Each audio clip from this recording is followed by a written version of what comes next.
Welcome to my channel. So today I'll be teaching you, or you'll be learning how to flatten out this particular size of closure. It's a 5x5 unit. You call it the mini frontal, or you can just call it a big size or medium size frontal, if that makes sense. So now we'll be using this heat protectant and our hair wax.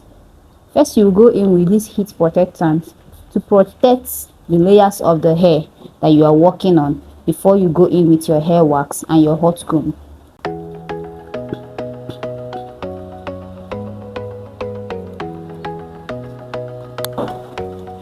Because we want to give you the same C part it came with, we section it out. Give us that.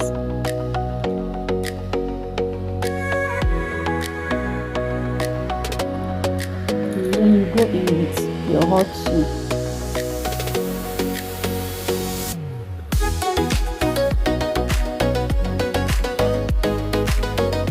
Remember, you don't just go in with just this, you will also use a brush to flatten out the closure, because there might be places that is tangled up underneath.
If you are yet to subscribe to this channel, please subscribe to this channel and click on the notification bell so that whenever we release a new tutorial, you'll be aware. The reason for using the elastic strap on this particular wig unit is so that the closure will be molded into a very flat closure, and so that the styling would last longer, especially if you're not using heavy products. So that is why we use the elastic strap to hold down the closure.